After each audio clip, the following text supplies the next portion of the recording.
Gender disparity has been witnessed in all spheres, including the judiciary, and to promote the presence of women in the judicial field and strengthen the legal system, the United Nations General Assembly passed a resolution in April 2021 to designate March 10 every year as the International Day of Women Judges.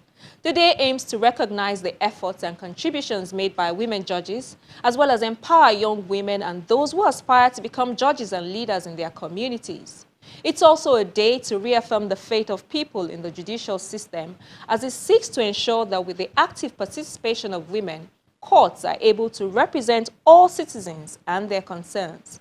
Here in Nigeria, the National Association of Women Judges also celebrated the day by drawing attention to issues surrounding the effectiveness of the Child Rights Act, as well as the difficulties and challenges that they have identified in the investigation and prosecution of sexual assault and cases of rape in our courts. The leadership of the National Association of Women Judges of Nigeria started their first ever celebration with a two-day event. On Wednesday, the 9th of March 2022, they gathered in Lagos. With 45 female judges, the Lagos State Judiciary has the enviable record of having the largest number of 7 female judges in the country. And this is one of many reasons the state is hosting the first edition of the International Day of Women Judges. They were received by the host, Chief Judge Justice Kazim Alugba, who welcomed the judges to Lagos and pledged his commitment to continue to partner and support the women. This occasion would not have come at a more appropriate time, other than now, within the last 1 week, it has been about women and their strikes and the need to continue to assist in those strikes. In Lagos, particularly the Lagos State Judiciary, we don't need any affirmative action. We have demonstrated clearly that in Lagos, women have equal rights as men, and that will continue. And once again, I want to repeat, because when I listen to arguments about this 35% affirmation action and all that, I said, look, my own personal view is that we should ensure that there is no impediment in the ways of the lady girl to prosper. We should not deliberately say we want to reserve. To me, that might appear demeaning. When you say you want to reserve, it might mean that they are not capable of getting it on merit, which is a very wrong statement. Very many decades ago, you have had distinguished professors who are ladies, distinguished artisans, distinguished personalities in all walks of life, and for everybody. Exactly. So that more ladies will get to higher offices by virtue of merit and their integrity.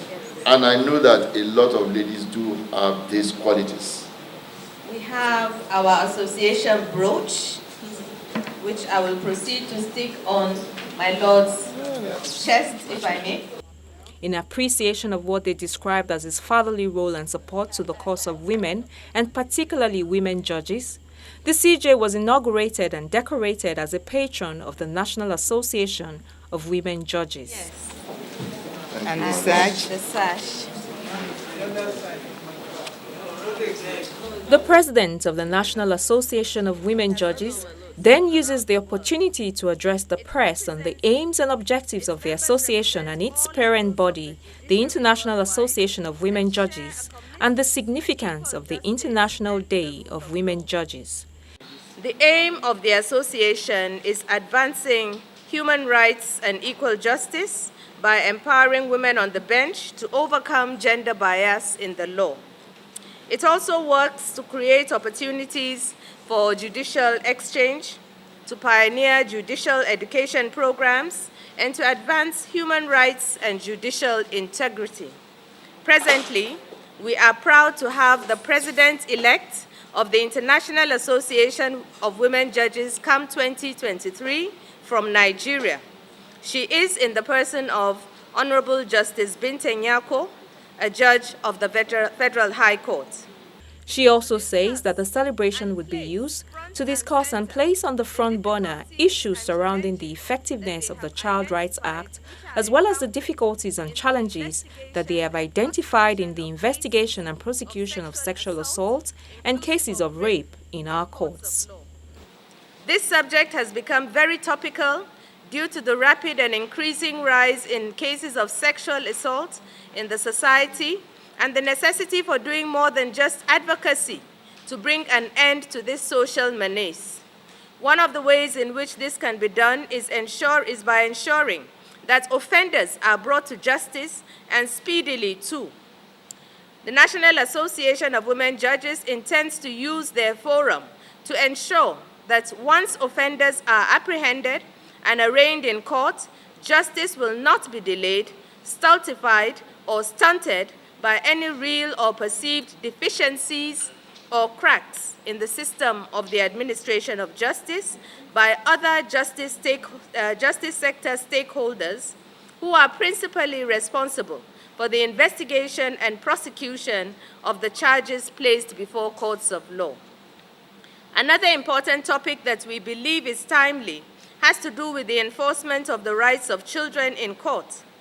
As you are aware, the National Assembly has long since passed the Child Rights Act in 2003, thereby domesticating the United Nations Convention on the Rights of the Child. The Act centralizes the best interest of the child as being the primary consideration in any dealings that may affect him or her. Since the passage of the Act, several state houses of assembly in Nigeria have also domesticated it, while a few are yet to do so. The question now is, how effective are these laws in protecting the rights of the child, who are the most vulnerable in society? Incidents of attacks on young persons and children, many of which have tragically resulted in heartbreaking fatalities, have been reported quite frequently in the media in recent times. Other victims who have survived such attacks and violations are left scarred for life. Where there are laws to protect children and enforce their rights, we believe that the time has come to proactively and stringently enforce those laws. This will ensure that our children, who are the future of this nation, are protected from both predators and any failures on the parts of parents, guardians, teachers, and the system in general. The women judges also paid a courtesy visit to the host governor to thank him for his support so far and to seek his continued commitment on the issues they are drawing attention to. For us in Lagos, like you've observed, we are always leading the pack to ensure that we can indeed be a good reference point to other states in the country, and to ensure that everything that has to do with gender-based, we do not play with it. My Lord, Honorable Justice, Madam President, it's also right that you have observed that we're leading in domestic and sexual violence rights in the country. In fact, we're the first to have an agency called a Domestic and Sexual Violence Agency, a full agency that we believe will have a proper board and all of the authority to be able to do justice and to be able to, have a real advocacy platform where citizens that have been found either as victim or as culpable, either way, justice are done to all. We want to assure you that we'll continue to lead in such area. We're also the very first, if I dare say, that approved, the 6 months maternity for our female workers. When they go put to bed, it's 6 months. 6 months is what they take official, as leave, and during this period, because we understand and we appreciate that these are proper things that needs to be done, right? And so Lagos continues to lead in those conversations. Again, the women judges decorate the governor as their patron in appreciation of his role and support to the cause of women and women judges. If you cannot. On Thursday, the 10th of March, women judges from all parts of the country converged on Lagos for the celebration proper. Also here are other officials of the Lagos State Judiciary, other justice sector stakeholders such as the Nigerian Bar Association, representatives of the Federation of International Female Lawyers, and many others who have come to join in celebrating the women judges. Many others joined virtually. We have been celebrating the International Day of Women, but the United Nations has recognized that women judges have peculiar challenges. And that's why, out of the days for women in the world, they decided to single out women judges in order to celebrate and mark the day, highlight our problems, sensitize people, and then tell us, let us also be aware of our duties and responsibilities to society. So I sound the clarion call.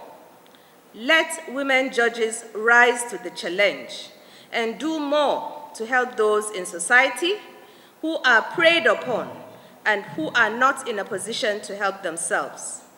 2 working sessions have been lined up for the women judges to discuss the challenges, enforcement and protection of the rights of children, as well as issues on the investigation and prosecution of sexual offences, learning from the Lagos experience, as shared by the Executive Secretary of the Domestic and Sexual Violence Agency, Lola Vivo Adeniyi, the Director of Public Prosecution, Dr. Babajide Martins, as well as Justice Tony Taiwo and Justice Sherifat Sholebo of the Lagos State Judiciary. They are judges in the Special Offences Court of the Lagos State Judiciary. They are judges who have proven their mettle. They are judges who are working assiduously well and contributing immensely to the reputation which Lagos State is earning and will continue to earn in the fight or the struggle against the vices which are currently raging on in the country, particularly sexual assaults, violent assaults, kidnappings, and the rest of them. One of the major challenges against investigation of sexual offenses is that they are hardly reported. The problem with late reporting is that it diminishes the quality of evidence that may be gathered during investigation. This was part of the reasons I signed into law the Domestic and Sexual Violence Agency Law on the 20th of September 2021 to coordinate response and prevention of sexual and gender-based violence offenses. Recently, I also established the Domestic and Sexual Violence Trust Fund to provide grants to survivors for the purposes of establishing businesses, medical assistance, relocation support, and investigation of offenses. We are also working to rebuild the Lagos State DNA and Forensic Center to strengthen evidence gathering and make the prosecution of these cases easier for adjudication. To further assure the survivor's safety when they are called upon to testify, we introduced in the recently amended Administration of Criminal Justice Law of Lagos State 2021 provisions on protection of victims and witnesses, and this law allows such witnesses to give their testimonies electronically and, where possible, to protect their identity from the public. All these measures and many more, including building the capacity of our prosecutors, our magistrates, and our judges, are some of the reforms that are in place to demonstrate that Lagos State has zero tolerance for this crime, and until it is eradicated, we will not rest on our oars. At the end of the celebration, The expectation is that the talks from here are carried through to all nooks and crannies of the country, and the women judges up the ante in guaranteeing the protection of all citizens, and especially the most vulnerable.